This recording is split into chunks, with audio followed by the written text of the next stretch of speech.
Hey everybody, Jonathan Dawson here, and I've got a question for you. What do TV shows like The Americans, Homeland, House of Cards, and yes, even Scandal have to do with you getting your next test drive?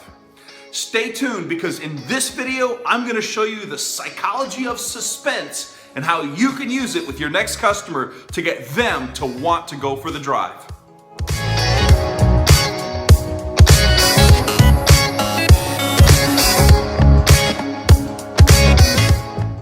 You see, all great salespeople, and especially all great sales processes, have this same theme in common. Each step sets up the next step and does it in such a way that you actually want to go to the next step.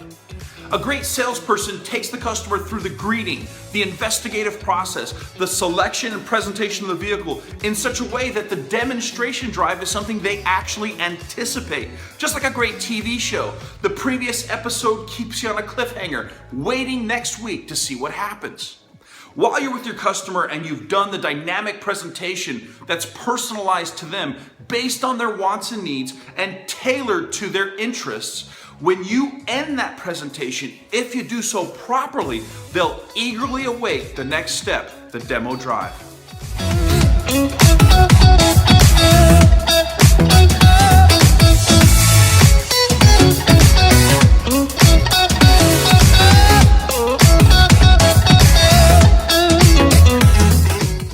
Now, to create a little suspense of my own, I'm going to actually show you the specific wording that I use to get demo drives in a minute. But before I do that, I want to set expectations up by making sure that you're not sabotaging yourself before you get to the step I want to show you.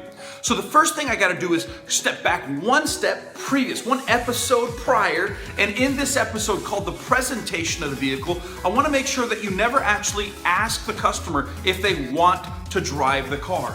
Make sure that in no previous episodes of any of your steps that you've asked people, do you have time to drive it? Would you like to drive it? Have you had a chance to drive it? Let's get rid of those characters from our plot. Those are sabotage.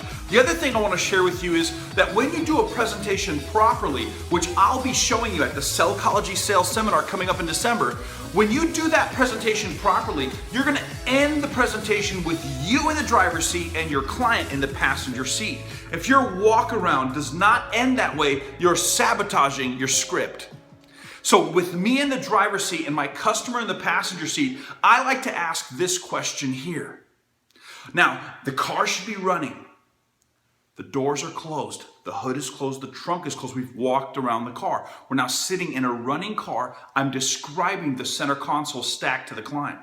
As I'm going over the features, functions, benefits, and comparable differences between their old car and their new car, as I'm possibly setting radio stations and explaining technology, I'm going to ask this question.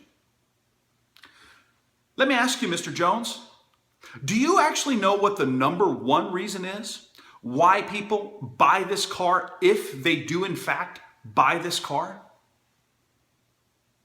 Now, when I ask my customer that question, his mind is going to begin to think through the possible reasons why somebody would choose this car. Now, while that's happening, I'm slipping the gear into drive.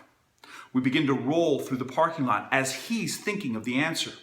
Maybe he's got some passengers, family or friends with him, and they may give an answer. Whatever answer they choose, I say it's wrong. So for example, maybe he says it's because of the power or the convenience of the vehicle. Maybe he says it's the safety or the performance of the vehicle. Maybe he says it's the aesthetics of the vehicle. It really doesn't matter what he says. No matter what he says, it's wrong. It's wrong. That's not the reason why. In fact, do you know why? The number one reason why anybody would pick this vehicle and buy this vehicle? The reason is simple. It's because after they drive the vehicle for themselves, they're confident that it solves their needs and satisfies their wants. It's after they experience it for themselves, they know it's a car they want to own. That's the answer. And when I sit there next to my customer and I say to them, do you know what the number one reason is why somebody would buy this car? If in fact they do buy the car, I slip it into drive and we start to roll through the parking lot. Now, as I've done that, the customer's mind is racing, trying to come up with answers. And every answer the customer gives me is a reason they believe someone should buy this car. They'll begin to list in priority or in level of interest that they have the things they consider to be the good reasons to buy that car. This is the Sellchology of suspense, and at the December Sellchology Sales Workshop, I'm going to be going over strategic ways to use psychology to sell more. I look forward to seeing you December 16th or 17th in Atlanta, Georgia. Thanks, and we'll see you next time.